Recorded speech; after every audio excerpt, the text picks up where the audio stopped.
And From Texas. Mr. Speaker, I want to yield to another gentleman from Texas, Dr. Paul. I'm going to ask him to try to do it in 2 minutes, and I may yield an additional time if he needs it. 2 minutes. Gentleman's recognized for 2 minutes. I ask unanimous consent to revise and extend my remarks. Without objection. I thank the gentleman for yielding, and I thank the gentleman from Texas, Mr. Barton, for bringing this very important issue to the floor.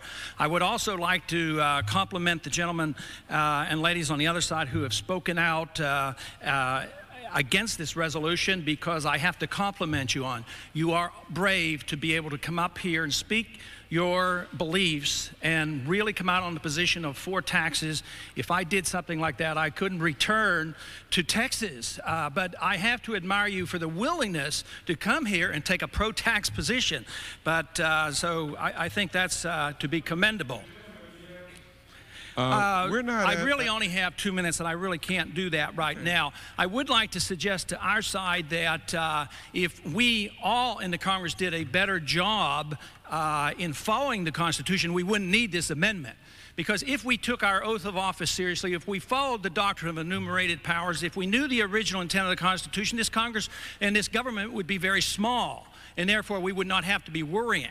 And the other contention that we have and we have to think about is, if we do not already follow the Constitution in so many ways, why are we going to follow it next time? Nevertheless, this is a great debate. I'm glad I'm a co-sponsor. I'm glad it was brought to the floor.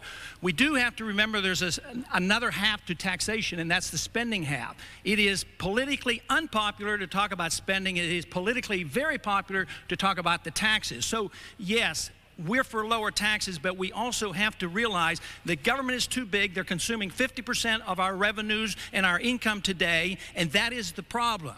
Government can pay for these bills in 3 different ways. One, they can taxes, one, they can borrow, and one, they can have the tax of inflation, which is indeed a tax. We're dealing here only with one single tax.